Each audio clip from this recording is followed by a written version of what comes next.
नमस्कार, आप देख रहे हैं राष्ट्र प्रथम और मैं हूं आपके साथ में शोभित पाठक। राष्ट्र संवाद कार्यक्रम में आप सभी दर्शकों का बहुत बहुत स्वागत है। आज हम बात करेंगे बिहार की, क्योंकि लगातार गर्म बना हुआ और बिहार का एक बयान किशोर का वो सामने आ रहा है। प्रशांत किशोर जो है रणनीतिकार माने जाते हैं और उन्होंने हाल ही में एक बयान दिया। उनका बयान ये है कि साथ चाय पीने से विपक्षी एकता जो है वो मजबूत नहीं होती है। सीधा जोड़कर देखा जाए के ऊपर मुद्दे पर हम सीधे डिजिटल एडिटर के पास। सर, इस बयान को लेकर क्या कुछ कहना चाहेंगे? ये बयान दो चीज़ें जो है अपने हम सब के सामने रखता है। एक तो ये है कि प्रशांत किशोर को अगर आप देख रहे हो पिछले 10-12 साल से अगर देख तो आप देखिए आमतौर पर करने से या पब्लिक स्टेटमेंट देने से बचते हैं। वो अब हमने सालों तक ये देखा कि वो पर्दे के पीछे वाली भूमिका है उनकी। जैसे कोई फिल्म बनती हो तो जो डायरेक्टर पीछे होता है उस तरह से वो काम करते रहते हैं। लेकिन अब हम देख रहे हैं अब कुछ देना उन्होंने जो इसको लेकर वो चर्चा में रहते हैं। अब ये क्यों हो रहा है ये भी एक समझने की बात है। हम सब ने देखा है कि प्रशांत किशोर और कांग्रेस के बीच 3 महीने पहले दोनों का मोह और प्रशांत किशोर जब छोड़ उसके बाद उन्होंने बहुत लंबे लंबे जगह पे दिए और अपने आप को लेकर सफाई भी दी कि नहीं, मैं तो ये मेरी को अपनी खास डिमांड नहीं थी, लेकिन जो सुझाव मैं देना चाहता था उस सुझाव पर अमल करने के लिए तैयार नहीं थी। कुछ न के रणनीति बनाएगा। आखिर में जो उन्होंने किया वो बंगाल में था, उसके बाद उनका हाथ कोई पकड़ता हुआ दिखाई नहीं दे रहा है। अब ये एक स्थिति है और इसको लेकर मैं ये समझता हूँ कि प्रशांत किशोर जो है वो ये अपनी उपस्थिति दर्ज करवाना चाहते हैं कि मैं हूँ और मुझे भी कोई सुनो। मुझे लगता है एक तो ये कारण है।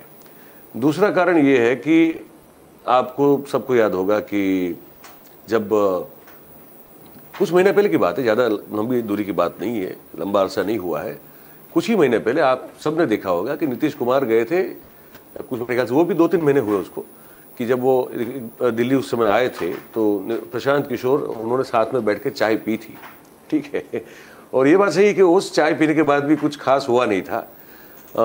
तो ये है कि उनका एक अजीब सा अलग सा रिश्ता है। वो हम सब जानते हैं कि जेडीयू के साथ जुड़े भी थे, आधिकारिक तौर पर जुड़े थे। जेडीयू पार्टी के संगठन में वो उच्च पदाधिकारी थे। वो सरकार में भी आना चाहते थे, ऐसा सुनने में आ रहा था, लेकिन उनको आने नहीं दिया गया था और उसके बाद उन्होंने जेडीयू से अपना किनारा कर लिया।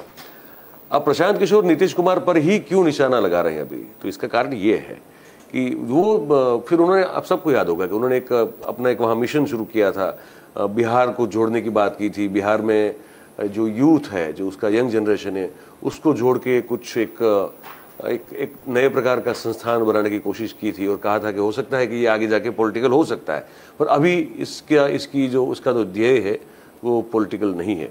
तो वो सब कोशिश और एक्सपेरिमेंट किए शोभित जी उन्होंने बिहार में, और बिहार को ही जो है वो अपना, खुद भी बिहार से हैं प्रशांत किशोर, तो बिहार को ही जो है वो अपना एक परीक्षण केंद्र बनाना चाहते थे। वो हो नहीं पाया और हो भी नहीं पा रहा है। तो उनको लगता है शायद कि अब ये जो उनको बुजुर्ग भी बोल दिया था, करें तो बोलते थे बुजुर्ग नेता है, अब ये फेविकॉल के ब्रांड एम्बेसडर हो सकते हैं, सब भी बोल दिया था उन्होंने। तो अब उनके लिए ये है कि लालू और नीतीश सही अर्थ में अब वो जैफ हो चुके हैं, बिल्कुल वो उम्र दराज है, उनकी उम्र अब 70 के ऊपर पहुंच गए हैं। लेकिन फिर भी अब वहाँ जमीन जो चाहिए अपने आप को प्रस्थापित करने के लिए, बीज डाल के फिर एक वृक्ष तक की जो सफर होती है बनने की, प्रशांत किशोर को वो जमीन मिल नहीं रही है बिहार में अपनी राजनीति करने के लिए। तो एक तो मेरे ख्याल से एक प्रकार का गुस्सा भी होगा शायद मन में, और दूसरा ये कि क्योंकि अब नीतीश से उनकी सैद्धांतिक रूप से नहीं बन रही है, तो ऑब्वियसली वो चाहेंगे कि नीतीश कुमार जो है वो राष्ट्रीय राजनीति में भी जो वो करना चाहते हैं, जो उनकी खुद की अपेक्षा है या महत्वाकांक्षा है, तो उसमें अगर वो मेरा साथ नहीं लेते तो फिर मैं भी उनको क्यों क्रिटिसाइज ना करूं, ये भी हो सकता है। तो ये कहना कि साथ में बैठ के चाय पीने से कुछ नहीं होता, ये उन्होंने ये भी कहा है कि बिहार में कोई विकास का काम नहीं हुआ है और नीतीश कुमार सिर्फ यही जानते हैं, ये जानते हैं कि कुर्सी से चिपक के कैसे बैठा जा सकता है, बाकी विकास का कोई काम उनसे हुआ नहीं है। तो मुझे लगता है कि अब ये एक मैंने कहा उपस्थिति दर्ज करवाने की कोशिश है, दूसरा नीतीश कुमार तक ये संदेश भी भेजने की कोशिश है कि आपको ये न हो कि आपको अब बिहार में, क्योंकि आपने अब लालू जी के साथ हाथ मिला लिया, तो आपको रोकने टोकने वाला कोई है नहीं, या तो आपकी कोई टीका भारतीय जनता पार्टी तो करेगी पॉलिटिकली, लेकिन एक रणनीतिकार के तौर पर कोई कर सकता है तो वो मैं हूं और मैं ये करता रहूंगा। एक मैसेज भी शायद उन्होंने इस जो लगातार टिप्पणियां कर रहे हैं उनके खिलाफ, तो मुझे लगता है कि ये दो चीजें जो है वो उसमें शामिल होती हैं जो वो लोगों तक और नीतीश कुमार तक पहुंचाना चाहते हैं। शोभित जी बढ़ते हैं दूसरे संवाद की तरफ, और दूसरा संवाद में हम मुद्दा उठाते हैं एनसीपी प्रमुख शरद पवार का। हाल ही में कल जो है उन्हें फिर से चुन लिया गया है, और इसके बाद में उनके चुनने के बाद में उनका एक पहली प्रतिक्रिया भी सामने आई है। वो प्रतिक्रिया ये है कि उन्होंने मोदी सरकार को फिर से किसान विरोधी सरकार कह दिया है। हालांकि कई अरसे से भी वो कहते आ रहे हैं, लेकिन इस बात को फिर से उन्होंने दोहरा दिया। बिल्कुल, क्या कुछ मायने हैं? क्योंकि लगातार फिर से जो है उन्हें सत्ता मतलब विचार विमर्श जो कमेटी है, कह सकते हैं सर्वा सर्वे कमेटी है, उसको फिर से वो एक तरह से लीड करते हुए दिखेंगे। अब ये बड़ा इंटरेस्टिंग है जी। उनकी उम्र हो चुकी है 81 साल, 81 ईयर्स जी। अब देखिए कि 81 ईयर्स के हो चुके पवार जी, अगर दूसरे कोई सबसे बड़े नेता उस पार्टी में है तो उनकी बेटी है जिनका नाम है सुप्रिया सूले जी। अगर कोई तीसरा सबसे ताकतवर नेता उस पार्टी में है तो वो है उनके भतीजे अजित पवार जी। अच्छा, चौथे एक हुआ करते थे जो उनके परिवार के नहीं थे, लेकिन परिवार जन जैसे ही थे जी, परिजन जैसे ही थे, वो थे प्रफुल्ल पटेल जी। अब आप उसके बाद कोई देखिए, आपको इतनी पार्टी, ये पार्टी जो महाराष्ट्र से ही पनपी है, वहीं की है, और उसका व्याप जो है वो भी महाराष्ट्र के बाहर थोड़ा बहुत 3 या 4 सीट तक वो पहुंचे थे विधानसभा गुजरात में, पर उससे ज्यादा आपको कहीं वो देखने को मिलते नहीं है। तो ये एक प्रादेशिक पार्टी है, ठीक है। उस पार्टी में ये 3 बड़े नेता को छोड़ दे तो और कोई नाम ऐसा हुआ, आप शोभित जी बताइए कि आपने कहीं सुना हो कि ये एनसीपी के बहुत बड़े लीडर हैं, ऐसा आपको याद आता है क्या कहीं? फिलहाल नहीं है, नहीं आप कहेंगे कि नवाब मलिक, हाँ वो है, ठीक है। नवाब मलिक कोई पार्टी चलाने की हैसियत रखते हैं क्या एनसीपी को? नहीं। वो क्या कभी पार्टी प्रेसिडेंट बन सकते हैं क्या? नहीं बन सकते ना। तो देखिए, ये कमोवेश ये स्थिति है हर उस पॉलिटिकल पार्टी की जो प्रादेशिक है जी। तो अब उन्होंने तो अब देखिए पार्टी की मजबूरी है ना ये कि अब 81 साल की उम्र में भी आपको शरद पवार को ही पार्टी का सुप्रीमो बनाना पड़ेगा, क्योंकि उनके पोते हैं वो बड़े एम्बिशियस हैं शरद पवार के, लेकिन वो बहुत एमेच्योर हैं, तो उनको तो अब कुछ आप दे नहीं सकते, पर फिर भी वो परिवार की ही बात हो जाएगी। तो अभी उनको जब मजबूरी है पार्टी की कि उनको एक बार फिर से सुप्रीमो बनाना पड़ा है एनसीपी का, और शरद पवार का फिर ये कहना सीधा फिर से, अब चुनाव तो क्या मतलब, वो तो एक डिक्लेरेशन था, उसमें कोई चुनाव तो था नहीं कि कौन बनेगा पार्टी प्रेसिडेंट। अभी ये देखने को मिलेगा कांग्रेस में अक्टूबर महीने में कि चुनाव पार्टी अध्यक्ष के लिए होता है और कैसे होता है, लेकिन एनसीपी में तो ऐसी कोई बात है नहीं। अब फिर से कहना कि मोदी सरकार किसान विरोधी है, ठीक है। अब मैं आपको याद दिला दूं कि जब महाराष्ट्र विधानसभा का चुनाव हुआ था 2019 की बात कर रहा हूं मैं तब मुंबई में था, मैं एक वहाँ के एक अखबार का संपादक था, और वो चुनाव जो है मैंने बहुत करीब से कवर किया है, उसको मैंने एनालाइज भी किया था। उस चुनाव में जहाँ से बारामती इलाका और इसके आसपास का जो गन्ना उगाने वाला क्षेत्र है पूरा, जहाँ से आते हैं शरद पवार, उससे पहले आप सबको अगर याद हो कि न हो, लेकिन शरद पवार पर भी ईडी का प्रयोग किया गया था, और उसके बाद नरेंद्र भाई ने वहाँ कुछ सभाएं की थी जहाँ पे कुछ उस तरह के शब्द प्रयोग किए थे जिसको लेकर वहाँ की जनता, जो शरद पवार की घोर समर्थक, मतलब पक्की समर्थक, तो बड़ी नाराज भी हुई थी। और मुझे याद है कि हमने कुछ ऐसे तस्वीरें छापी थी जहां पे इतनी तेज बारिश हो रही थी, शरद पवार की सभा थी, और जैसे इस उम्र में आज 81 साल के हैं, तो 3 साल पहले 78-79 साल के होंगे, मतलब तभी भी वो वृद्ध ही थे, और उनकी तबीयत का भी कुछ ऊपर नीचे होता रहता है। उस तेज बारिश में हमने फोटो छापी थी, करीबन 50 से 60 हजार से ज्यादा लोग होंगे, और शरद पवार भीगते भीगते भाषण दे रहे थे। मतलब ऊपर छज्जा लगा हुआ था, पर क्योंकि बारिश का तो ये होता है ना, बारिश पवन के साथ जो है वो आपको कहीं भी भिगो देगी, तो वो मंच से वो भाषण दे रहे थे, और पब्लिक जो है वो बारिश में भीगती हुई लगभग 1-1.5 घंटा उनके लिए, उनके और पूरे कार्यक्रम के लिए वहाँ पे बैठी रही, कहीं हिली नहीं। तो हमने किसी को पूछा वहाँ, जो बड़े पॉलिटिकल महाराष्ट्र के राजनीति के जानकार है, मैंने कहा कि इसका क्या मतलब निकल सकता है। मतलब लोग अगर किसी को बारिश में, तो लोग निकल जाएंगे ना फिर। बोले नहीं, इसका मतलब ये निकलता है कि ये लोग, इस इलाके के लोग जो हैं वो अब उन्होंने ठान ली है कि इस बार शरद पवार की पार्टी को इस क्षेत्र से हम जिताएंगे और भारतीय जनता पार्टी को नहीं जीतने देंगे। हालांकि मैंने कहा कि मैं अभी भी कह रहा हूं कि वो जो इलाका है वहां से उनको मैक्सिमम एनसीपी को सीटें मिली, पर मैं कहने का तात्पर्य ये है पूरा कि वो तभी से एक जिसे कहते हैं ना कि पहले ये स्थिति थी कि पवार सॉफ्ट कॉर्नर रखते थे मोदी के प्रति, और मोदी पवार के प्रति बहुत सॉफ्ट कॉर्नर रखते थे। और मोदी ने जब 75 साल पूरे हुए थे शरद पवार के, अब किताब भी छपी थी, उस प्रसंग को मैंने नजदीक से देखा हुआ है। आप भी अगर चाहें तो यूट्यूब में मिलेगा, आप देखिएगा उसको। तो वहां पे मोदी ने जो तारीफ की है शरद पवार की, वो आप सुनिए, आपको और मोदी बहुत कम तारीफ करते हैं लोगों की। मोदी ने ये कहा था कि इस देश में कुछ ही ऐसे गिने चुने राजनेता है जिसको पता चल जाता है कि आगे क्या होने वाला है। उन्होंने 2 नाम लिए थे, एक नाम लिया था रामविलास पासवान का, और दूसरा लिया था शरद पवार का नाम। उन्होंने कहा कि इनको पता चलता है कि आगे आने वाले चुनाव में क्या होने वाला है, और वो उस स्थिति को सूंघ कर, पहले से ही सूंघ कर अपनी राजनीति तय करते हैं, दिशा तय करते हैं। और बहुत कुछ बोला था उन्होंने, आप सुनिएगा, मुझे बड़ा इंटरेस्टिंग भाषण लगा था, स्पीच लगी थी उनकी। तो पहले ये सब अच्छा था दोनों के बीच में, पर इस घटना के बाद फिर वो जो है दूरी बढ़ना शुरू हुई, और यही कारण रहा कि महाअघाड़ी पार्टी जो गठबंधन जो हुआ महाराष्ट्र में, तो वो इस पूरे जो वाकया हुआ, उसके ईडी वाला वाकया उसके बाद हुआ। तो मैं ये जो इस पूरी जो हम लोग बातचीत कर रहे हैं, इसका मैं जो क्रक्स बताना चाहता हूँ ये है कि शरद पवार परिवारवादी राजनीति का प्रतिनिधित्व करते हैं, नरेंद्र मोदी इस परिवारवादी राजनीति के खिलाफ अपना अभियान चला रहे हैं।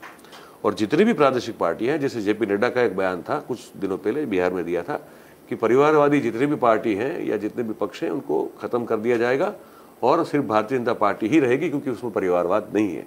हम जानते हैं कि हमारा जो शायद एक मुद्दा ऐसा आगे आ सकता है जिस पर इस मुद्दे पर चर्चा भी होगी हमारी, हो सकता है शायद न्यूज रूम में हम लोग करें। तो पर ये है, तो ये लड़ाई इस तरह की है। अब इनको परिवारवाद मिटाना है, और इनके पास परिवारवाद के अलावा कोई चारा नहीं है। तो ये जब तक कोई दोनों में से एक नहीं जीतेगा, ये जो स्थिति हम देख रहे हैं वो कंटिन्यू रहेगी। बढ़ते हैं तीसरे संवाद की तरफ, और वो संवाद के बारे में हम बात करेंगे गुजरात की राजनीति के बारे में, क्योंकि लगातार जिस तरीके से कुछ दिनों पहले राहुल गांधी का जो दौरा गुजरात में देखा गया था, उसके बाद भारत जोड़ो यात्रा हुई, और भारत जोड़ो यात्रा के दौरान ही कांग्रेस के प्रदेश अध्यक्ष हैं जगदीश ठाकुर, उनका एक बयान सामने आया, और उन्होंने ये आरोप भी लगाया भाजपा के ऊपर कि गुजरात बंद का हमने आह्वान किया 8 बजे से 12 बजे के बीच में दिन में, लेकिन भाजपाई कार्यकर्ता हो सकते हैं, भाजपा नेताओं के भी उन्होंने कुछ नाम लिए हैं, उन्होंने कहा है कि उन्होंने जो व्यापारी वर्ग जो दुकान हमारे समर्थन में बंद करना चाहता था, उन्हें बंद करने नहीं दी गई दुकान। क्या कुछ कहेंगे इस बयान के बारे में? ये बयान है उनका जी। मुझे लगता है कि मैं इस पूरी बात को एक जिस एंगल से देखता हूं मैं बताऊं आपको जी। भारतीय जनता पार्टी जब सत्ता में नहीं थी गुजरात में, तो मुझे पता है हमारे जो कैमरा पर्सन जो है सीनियर, जो नरेश भाई कैमरे के पीछे खड़े हैं, उन्होंने भी वो दिन देखे हुए हैं, जितने भी लोगों ने उस काल देखा है। तो भारतीय जनता पार्टी का हर एक मुद्दे पे आंदोलन होता था। देखो, मंदिर तो है ही है, वो अलग बात है, राम मंदिर वाला मुद्दा अब तो अलग ही मुद्दा है, लेकिन मैं कहता हूं कि किसी भी मुद्दे पे भारतीय जनता पार्टी जो है वो बंद का ऐलान करती थी गुजरात में, गांव में, शहरों में, और बंद करवाने के लिए फिर वो जुनून से जो है निकल पड़ते थे लोग, और लाठी भी खाते थे लेकिन बंद करवाते थे। इससे क्या होता है, वो बंद की राजनीति की बहुत टीका टिप्पणी भी उन पर हुई है।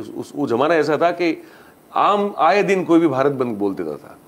वो जो लेट 80s का जो पूरा एक माहौल था, और इवन अर्ली 90s का भी, अर्ली 90s पूरा 90s भी पकड़ के चले आप, तो भी हम इसमें कहीं गलत नहीं होंगे। तो वो दौर था जब बंद बहुत किए जाते थे, और ये भी टिका के जाते थे कि बंद से कितना नुकसान होता है और हर चीज़ होती थी। लेकिन ये जितने बंद हुए, वहाँ पे भारतीय जनता पार्टी अपना एक खुद पार्टी का एक जुझारू व्यक्तित्व, संघर्षशील व्यक्तित्व प्रस्थापित करने के लिए मैं वो सफल हो गई। और उसके बाद वो है धीरे धीरे फिर वो मंदिर और हिंदुत्व वाला मामला तो चला ही चला, पर ये बहुत महत्वपूर्ण रहा, बंद और स्ट्रगल करना, संघर्ष करना। उससे लोग आपको आप लोग जानते हैं कि नहीं आप संघर्ष कर रहे हैं, आप कड़ी धूप में भी आप लोगों के मुद्दे उठा रहे हैं, आप बारिश में भी उठा रहे हैं, आप ठंड में भी, मतलब आप हर सीजन में, चाहे दिन हो या रात, आप लोगों की समस्याओं के लिए कार्यरत हैं। इसका एक तात्पर्य ये निकलता है। कांग्रेस 32 साल से सत्ता में नहीं है, और कांग्रेस ने मुश्किल से कभी कोई इस तरह का कार्यक्रम किया होगा जो हमने ये जो कल बोला गया था।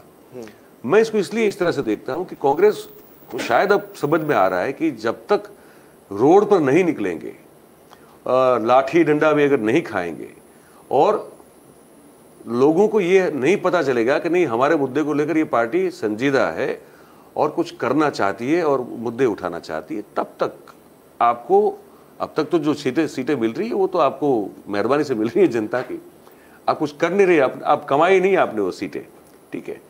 तो अगर सत्ता में आना होगा तो आपको संघर्ष करना पड़ेगा, और संघर्ष कैसे किया जाता है, मुद्दे उठाए जाते हैं, मुद्दे उठा के सड़कों पे निकला जाता है, चाहे गवर्नमेंट की ओर से परमिशन मिले या ना मिले, लेकिन आपको जो भी, अगर जिसको भी जिस चीज़ को भी, जिस स्थिति को भी फेस करना, उसको फेस करने की आप में तैयारी होनी चाहिए।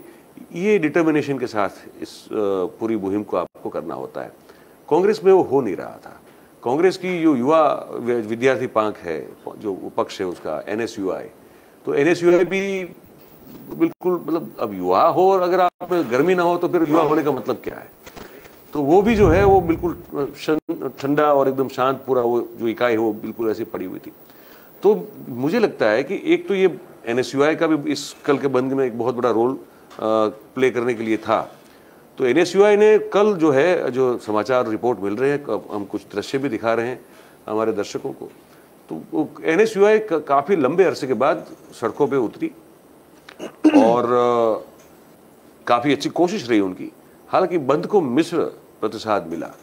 अब मिश्र इसलिए मिला, इसका कारण जगदीश ठाकुर ये कहते हैं क्योंकि भारतीय जनता पार्टी ने ये कि उनके कार्यकर्ताओं ने या नेताओं ने जहाँ जहाँ भी जो भी लोग होंगे, तो उन्होंने व्यापारियों को धमकाया कि अगर आपने बंद की दुकानें तो फिर हम आपको देख लेंगे।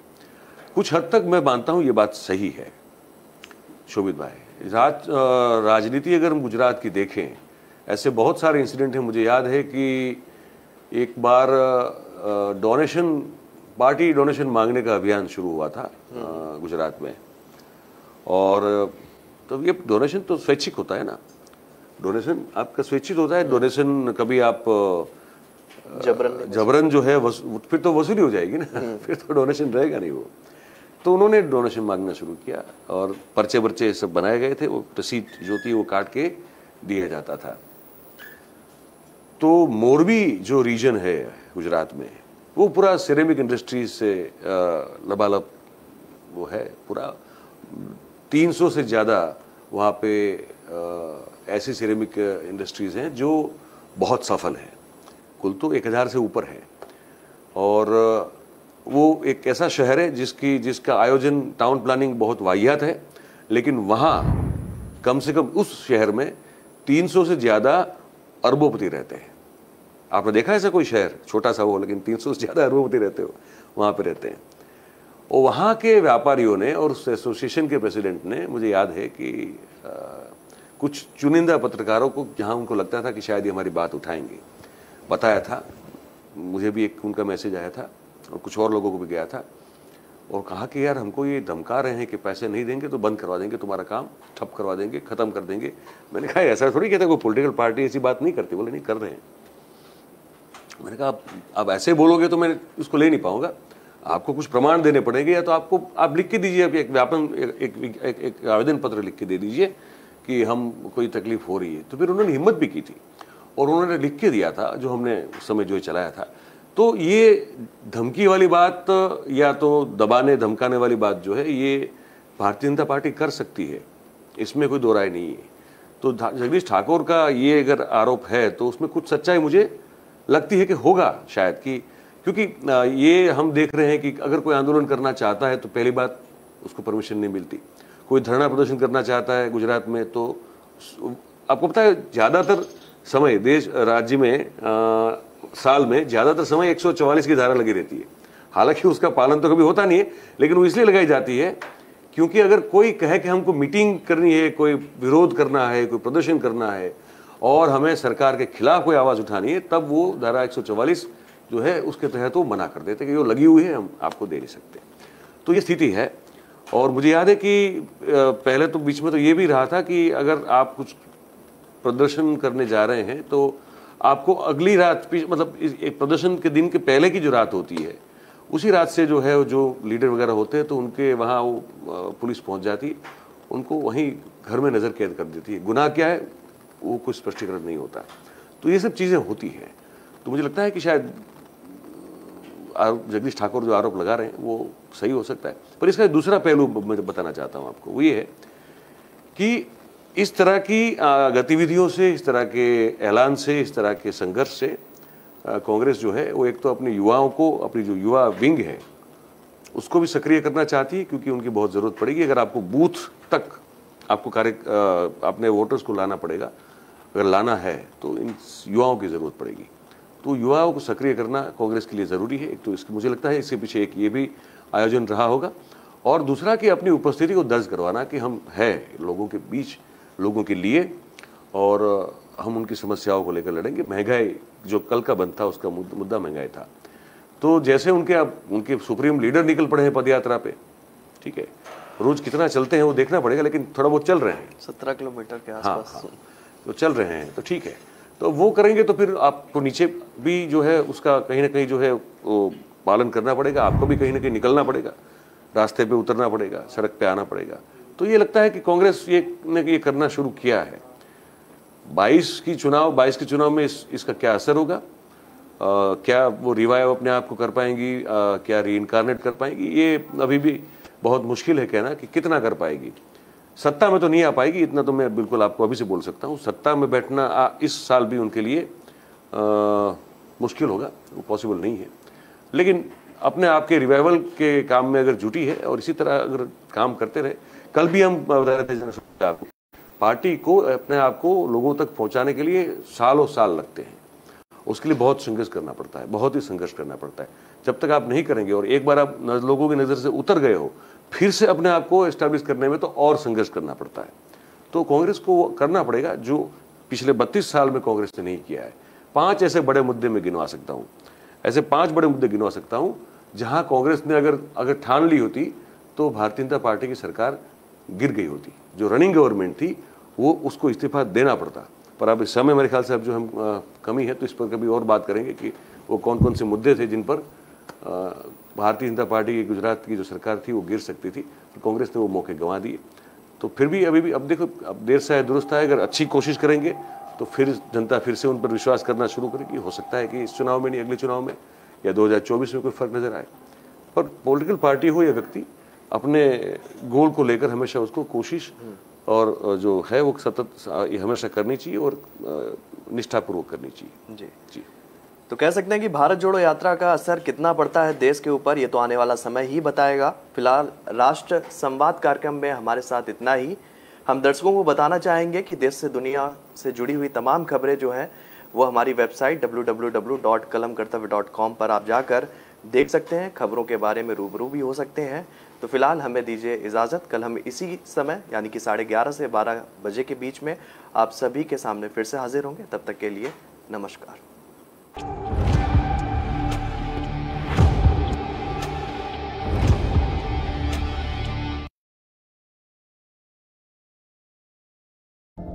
धरती जयकार।